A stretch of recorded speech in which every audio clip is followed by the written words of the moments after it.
আসসালামু আলাইকুম। প্রিয় দর্শক, অন্য মঞ্চের আলাপচারিতায় আপনাদের সকলকে আমন্ত্রণ জানাচ্ছি। আজ আমাদের সঙ্গে আমন্ত্রিত অতিথি হিসেবে আছেন অবশেষে সব জল্পনা কল্পনার অবসান ঘটিয়ে আজকে 22শে অক্টোবর বুধবার সকালে সেনাবাহিনীর যাদের বিরুদ্ধে এই গুম এবং অন্যান্য নির্যাতন খুন এই অভিযোগ ছিল, তাদের মধ্যে 14 জন সেনা কর্মকর্তা যারা বর্তমানে চাকরিতে রয়েছেন তাদের হাজির করা হয়েছিল আন্তর্জাতিক অপরাধ ট্রাইব্যুনালে, আইসিটিতে। তাদের বিচারের টাইমটা নিয়ে কিন্তু কাল থেকে অনেক কিছু আমরা শুনছিলাম। প্রথমত যে তাদের আদৌ হাজির করা হবে কিনা, যদি হাজির করা হয় তাদের কে নিয়ে আসবে, তারা কি সেনাবাহিনীর তত্ত্বাবধানে আসবে নাকি পুলিশের তত্ত্বাবধানে আসবে, এসব নানান কথা হচ্ছিল। তো কালকে ক্যান্টনমেন্ট থেকে আমি নিয়মিত আপডেট পাচ্ছিলাম। প্রথমে শুনলাম যে আজকে তাদের হাজিরা দেওয়া লাগবে না।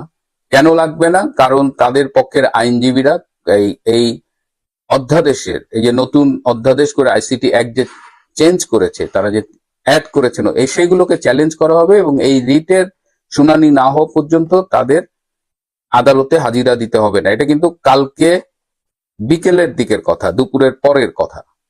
তারপরে হঠাৎ করে শুনলাম যে কালকে রাতেই তাদের এই ট্রাইব্যুনালের কাছে হ্যান্ড ওভার করা হবে। আর এদিকে ভিডিও কনফারেন্সের মাধ্যমে অ্যাপিয়ারেন্স, এটা অনেক আগে শোনা গেলেও কালকে আর শুনিনি। আবার রাতে শুনলাম যে তাদের আজকে নিয়ে যাওয়া হবে আইসিটিতে এবং আইসিটিতে গেলে তাদের জামিন দেওয়া হবে। এরকম একটা কথাও কিন্তু কালকে আমরা শুনেছি। যারা আটক ছিলেন, এই অফিসার্স মেসে যারা ছিলেন, তাদের কিন্তু বলা হয়েছে যে তোমরা যাও, তোমাদের গেলে হাজিরা দিলেই তোমাদের জামিন দেওয়া হবে। এরকম নানান ইনফরমেশন কিন্তু তাদের কাছে দেওয়া হয়েছে, এই সেনাবাহিনীর বিভিন্ন পক্ষ থেকেই দেওয়া হয়েছে, অথরিটির পক্ষ থেকেই। এই যে যে কথাগুলো বললাম, সম্ভাবনার কথাগুলো বললাম, এই সবগুলোই অথরিটির পক্ষ থেকে, যারা যে 14 জন ভেতরে ছিলেন অফিসার্স মেসে, তাদের সবাইকে এই ইনফরমেশন গুলো দেওয়া হয়েছে। যে প্রশ্নগুলো একদম শুরু থেকেই ছিল যে অ্যারেস্ট ওয়ারেন্ট না বেরোতেই সবাইকে ডেকে এই আর্মি অফিসার্স মেসে কনফাইন করলেন এবং সবাই বলেছেন যে এটা কিন্তু সেনাবাহিনীর ইতিহাসে একসাথে এতগুলো অফিসার এভাবে সিভিল কোর্টে হাজিরা দেননি, এইভাবে একদম চার্জশিট গঠন হয়েছে। এটা এটা খুব রেয়ার একটা ঘটনা এবং এটা সেনাবাহিনীর ইতিহাসে একটা কলঙ্কজনক দিন হিসেবে লেখা থাকবে। তো এটা নিয়ে জেনারেল ওয়াকার, যিনি সেনাপ্রধান, তিনি বারবার আমাদের কাছে বিভিন্ন নাটকের চরিত্রে এসেছেন। একবার বলেছেন যে আমি সবার কাছে গিয়ে বলছি, কেউ আমার কথা শুনছে না। তিনি বিভিন্ন সময় এটা বলছেন, কিন্তু আসলে কি হয়েছে আমি ট্রাইব্যুনালের কিছু সোর্সের সাথেও যোগাযোগ করেছি। এই যে গতকাল যে এই বিভ্রান্তিগুলো করা হলো, একবার বলা হলো আদালতে নেওয়া হবে, একবার বলা হলো নেওয়া হবে না, একবার বলা হলো গেলেই জামিন দেবে, কিন্তু আজকে কি দেখলাম, যাওয়ার পরে তাদের সবাইকে কারাগারে প্রেরণ করা হলো। কিন্তু এরকম কিন্তু কথা ছিল না, জামিনেরই তো কথা ছিল। কিন্তু এটি কিভাবে এই ঘটনাগুলো ঘটছে, যেটা বলছিলাম যে ট্রাইব্যুনালের যে চিফ প্রসিকিউটর তাজুল ইসলাম, তাজুল ইসলাম কিন্তু সব বিষয়ে সেনাপ্রধান জেনারেল ওয়াকারের সাথে আলাপ করেছেন, এই সেনাবাহিনীর এই অফিসারদের এই মামলা সংক্রান্ত। এই যে তাদের সকালে হাজির করা হবে, টাইম এগিয়ে নেওয়া হয়েছে, তাদের কারাগারে পাঠানো হবে, সবকিছু তাজুল ইসলাম ওয়াকারের সাথে সরাসরি আলাপ করেছেন একদম বেশ কয়েকবার, এবং তাদের যোগাযোগটা খুব নিয়মিত এবং সবকিছুই ছিল প্রি প্ল্যান্ড। জেনারেল ওয়াকার জানতেন হোয়াটস গোয়িং টু হ্যাপেন। জানা সত্ত্বেও তিনি এমন একটা ভাব করেছেন যে তিনি জানেন না, তিনি সেনা অফিসারদের পক্ষে কাজ করছেন। That's not true. সেনাবাহিনীর মান মর্যাদা, সেনাবাহিনীর পক্ষে আইন বা সেনা আইনে এদের বিচার করা, কোনো কিছুই জেনারেল ওয়াকার খানের কাছে ম্যাটার করে না। He is politically committed two জামাতে ইসলাম। সে নিজেও ছাত্র জীবনে ছাত্র শিবির করেছে। অনেকেই বলেন যে তিনি ছাত্র শিবিরের একেবারে সদস্য পর্যায়ের ছিলেন, যারা শপথ করে এবং পার্টির জন্য যা কিছু করতে পারে। সুতরাং আজকে জেনারেল ওয়াকারের কাছে মুখ্য হলো যে জামাতে ইসলামীকে যে কোনো ভাবে ক্ষমতায় আনা, এবং যেহেতু এই মামলার বাদী হলো জামাতের যুদ্ধ অপরাধী গোলাম আজমের পুত্র, আর্মি থেকে বরখাস্তকৃত ব্রিগেডিয়ার আজমি, এবং যে আজমি জেনারেল ওয়াকারের সাথে খুবই ঘনিষ্ঠ ছিল, যেটি তারা আজমি এটা বারবার বলেছেন। সুতরাং সবই একটা পাতানো গেম, কিন্তু সেনাবাহিনীর কাছে নিজের একটা ফেক ইমেজ ক্রিয়েট তিনি করতে যাচ্ছেন, এটা বলে যে আই হ্যাভ ট্রাইড এভরিথিং। কালকে বরং সেনাবাহিনীর কয়েকজন বিএনপির কাছে অনুরোধ করেছিল যে ডক্টর ইউনূসের কাছে গিয়ে এই যে সেনাবাহিনীকে অসম্মান করা হবে, অপমান করা হবে, সেনাবাহিনীর এইভাবে সবার সামনে জেলে নিয়ে মানে আদালতে নিবে, সেখান থেকে কারাগারে নিবে, তাদের রিকোয়েস্ট করেছিল বিএনপি যেহেতু ক্যান্টনমেন্টে জন্ম নেওয়া একটা দল, বিএনপির প্রতিষ্ঠাতা একজন সেনা প্রধান ছিলেন জেনারেল জিয়াউর রহমান, সুতরাং তারা যেন ডক্টর ইউনূসের কাছে গিয়ে এই বিষয়ে একটা কিছু করে।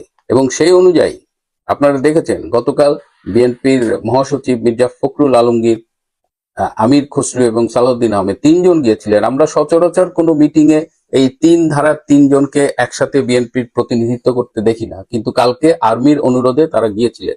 তারা মিডিয়ায় দেখেছি তারা বলেছেন ইন্টারিম গভর্নমেন্টকে কেয়ারটেকার গভর্নমেন্ট হয়ে নির্বাচন পরিচালনা করতে হবে, অনেক কিছু এসব আমরা শুনেছি, কিন্তু যেটা শুনিনি সেটা হলো তারা অনুরোধ করেছেন যে এইভাবে সেনাবাহিনীকে যদি বিচারের মুখোমুখি করা হয় সিভিল আইনে, তাহলে ভবিষ্যতে যে কোনো সরকারের পক্ষে এই সেনাবাহিনীকে দিয়ে কাজ করানো সমস্যা হয়ে যাবে। এবং তারা অনুরোধ করেছিলেন ডক্টর ইউনূসের কাছে যেন এই এই হাজিরা এই বিষয়গুলো যেন ভালোভাবে হ্যান্ডেল করা হয়। কিন্তু ডক্টর ইউনূস কথা রাখেনি, কারণ ডক্টর ইউনূস এবং জেনারেল ওয়াকার এদের গোড়া কিন্তু একই জায়গায়, দুইজনই জামাতকে ক্ষমতায় চায়। বিএনপি, আমি জানি না তারা বুঝতে পারছে কিনা, বিএনপি কে কিন্তু নির্বাচনের টোপ দেওয়া হচ্ছে এবং এখন বিএনপিও বুঝতে পারছে যে নির্বাচন হবে কিনা। সাবেক সেনাপ্রধান আইকেবি ইকবাল করিম ভুইয়া বলছেন যে 1 থেকে 2 বছর কেয়ারটেকার গভর্নমেন্ট থাকবে, এটা কিন্তু এমনি এমনি বলেননি, তিনি এটা দেখে এটা বাজারে ছেড়ে একটা বাজার অ্যাসেস করছেন।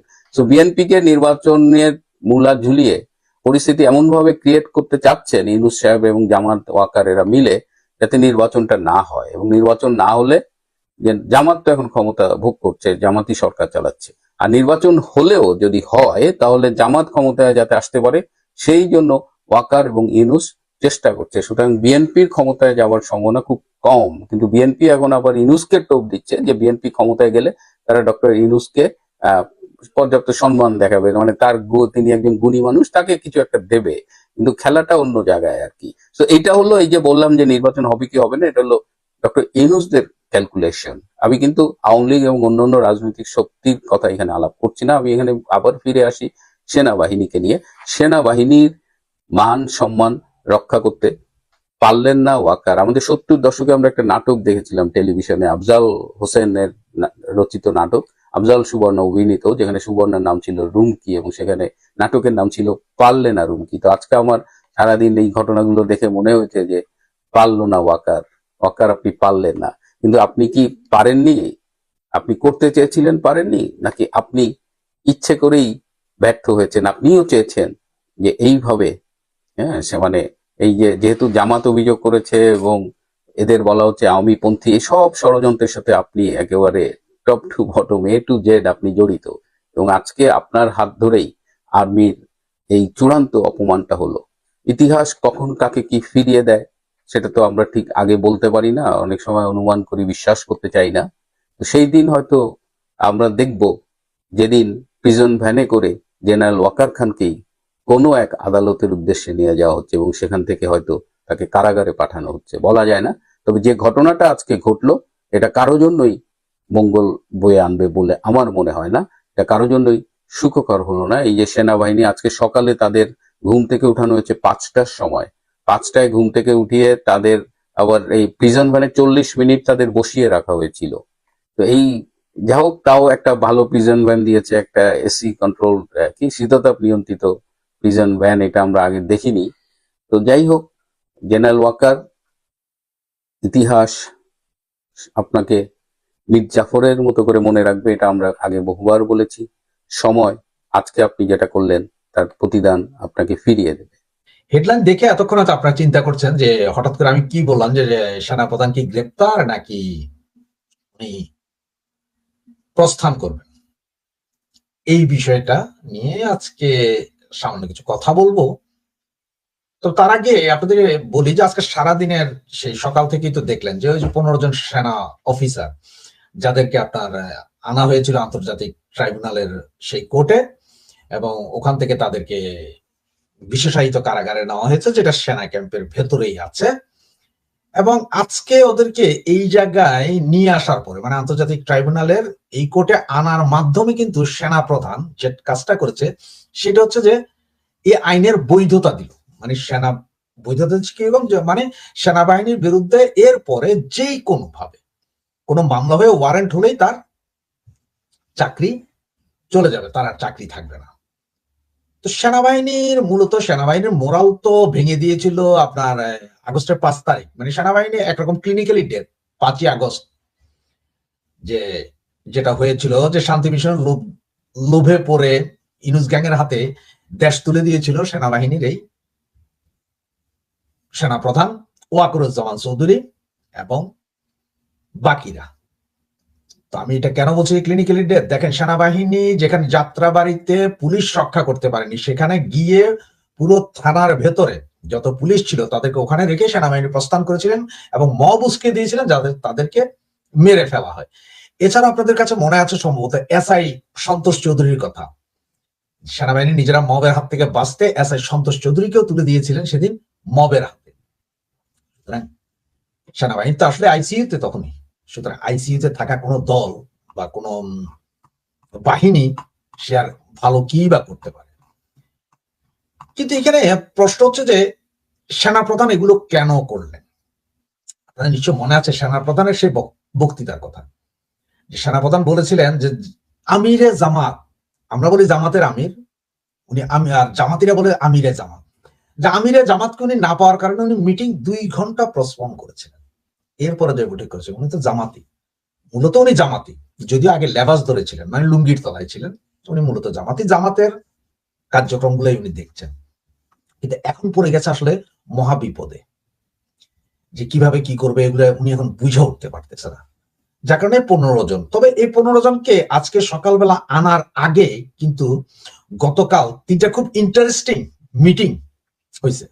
দুপুর 12টায় মার্কিন প্রতিষ্ঠান ইন্টারন্যাশনাল রিপাবলিকান ইনস্টিটিউট এর সাথে একটা প্রতিনিধি দল গুলশানে বিএনপি চেয়ারপারসনের কার্যালয়ে বিএনপি প্রতিনিধিদের সাথে বৈঠক করেছে। সেখানে মির্জা ফখরুল ইসলাম আলমগীর, সালাউদ্দিন আহমেদ, শামা ওবায়েদ, মেহেদী আমিন সহ আরো কয়েকজন ছিলেন।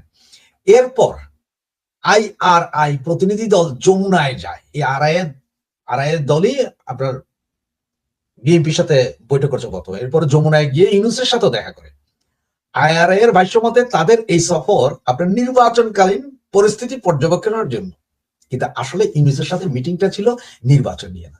ইউনূসের সাথে মিটিংটা ছিল যে ওই যে বন্দর করিডোর এইসব চুক্তি, কারণ বন্দরের চুক্তিটা হবে, 3টা বন্দর নিয়ে চুক্তি হবে হচ্ছে যে ডিসেম্বরে, এবং এই চুক্তিগুলো কিভাবে হবে এই বিষয়টা নিয়ে কথা বলছে। আর এই সময় ডাক্তার ইউনূস মহোদয়ের সাথে ছিলেন হচ্ছে যে লামিয়া মোর্শেদি ছিলেন এইখানে।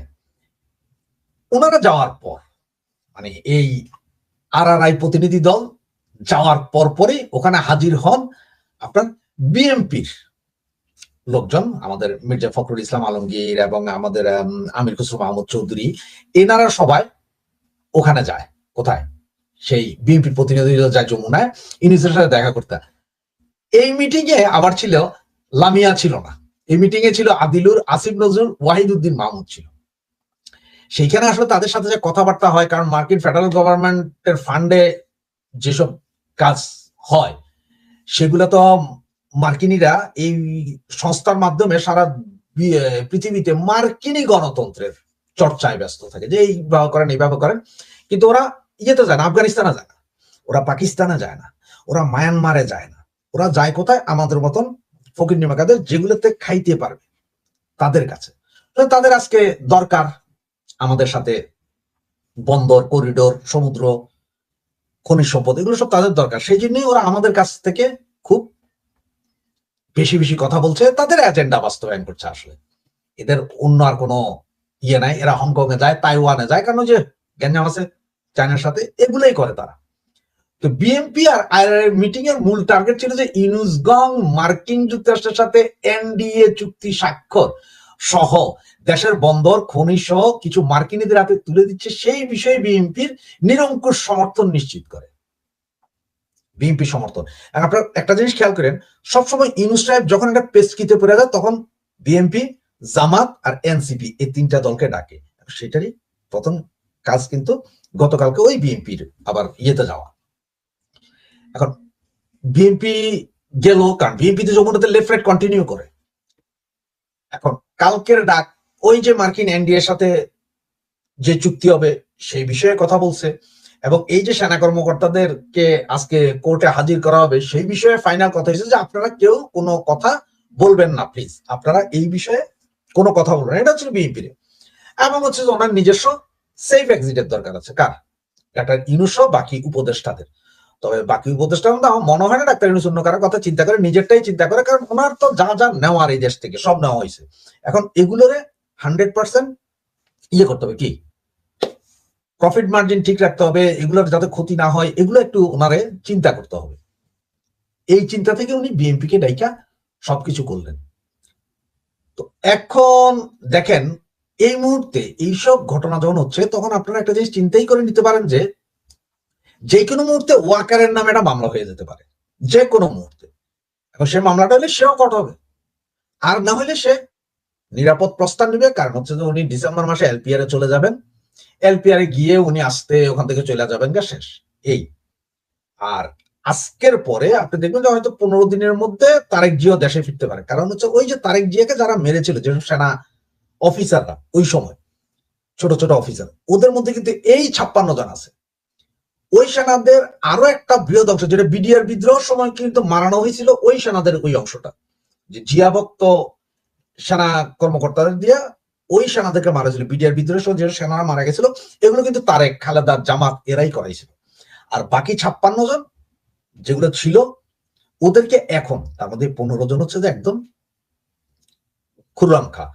তার মানে এরা যদি জীবিত থাকে তাহলে তারেকের ভয় ছিল যে এরা যদি সেনাবাহিনীতে থাকে তাহলে সে আসবে না, নাহলে আপনার 5 আগস্টের পর তো সে বিশেষ বিমানে চলে আসার কথা, আসেনি। তার কারণ হচ্ছে যে ভয় ছিল। এখন এদেরকে ধরে ফেলেছে, এরা এখন জেলে যাচ্ছে, সুতরাং এখন দেখবেন যে আস্তে করে ওরা তারেক যে আসছে। আর এইটা ভাবার কোনো কারণ নাই যে ওনাদেরকে সাব জেলে রাখা হয়েছে এই সেনা ক্যাম্পের ভিতরে, এটা ভালো না।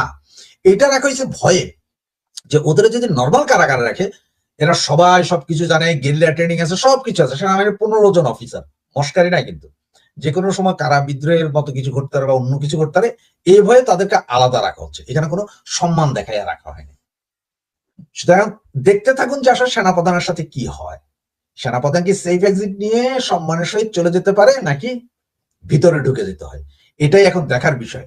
আর তারেক ভাইয়া আমি শিওর 30 তারিখের ভিতরে উনি বাংলাদেশে ঢুকবেন। তবে আমি বলতে পারি আপনার 15 দিন টাইম আছে, 15 দিনের ভিতরে উনি ঢুকবেন এখন, কারণ ওনার সামনের সমস্ত কাটা শেষ। উনি এখন এসে শুধু ক্ষমতায় বসবেন আর ইউনূস কাকার সেফ এক্সিট নেবেন। সাথে থাকুন, দেখতে থাকুন কি হয়।